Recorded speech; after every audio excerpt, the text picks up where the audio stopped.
You know that feeling when you've been looking forward to something for ages, and when it finally happens, it just falls flat? Well, it turns out the problem probably wasn't the experience, it was the expectation. This is what some people call the expectation trap. It's this hidden source of disappointment that we often don't even realize is there. So you plan the perfect day, right? You've pictured everything in your head, the perfect trip, the perfect party, every single detail lined up just so. And then, when the moment actually arrives, this weird feeling of disappointment just kind of creeps in. You can't even really put your finger on why. And it's so easy to blame the event itself. The food wasn't that great or the weather was off. But was the experience really the problem? Or was it the blueprint you built in your head beforehand? The one that reality was never, ever going to perfectly match no matter what? To really get why this happens, we've got to look at how our brains are wired. See, your brain is basically a prediction machine. It is always trying to guess what's coming next.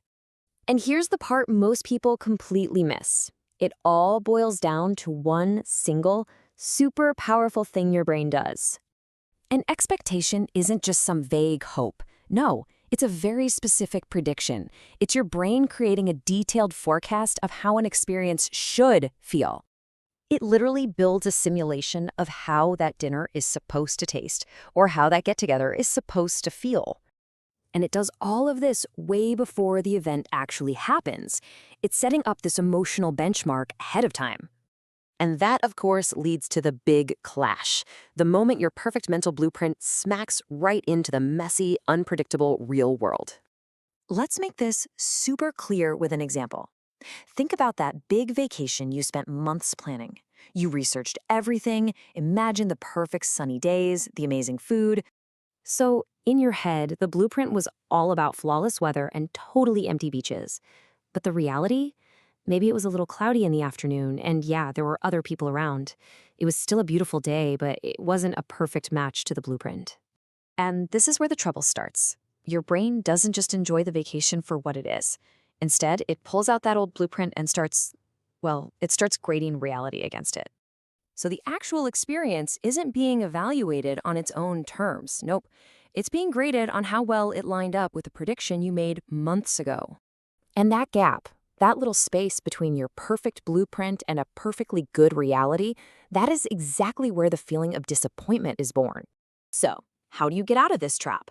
It starts with understanding that expectations don't just predict reality, they actually change how you see it. I want you to think of your expectations like a filter you place over your eyes. They aren't showing you what's actually there, they're just letting in the parts that match your prediction.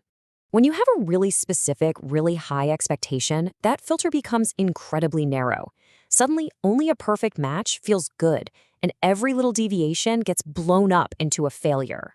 This also explains why a genuine surprise can feel so incredible. A spontaneous concert you stumble upon, an unexpected kind word.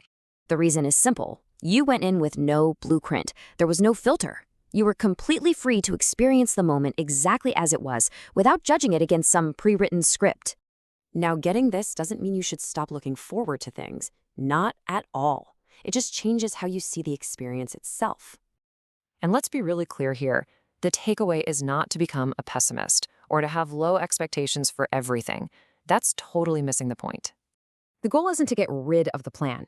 It's to learn to see the difference between the blueprint in your head and the beautifully imperfect world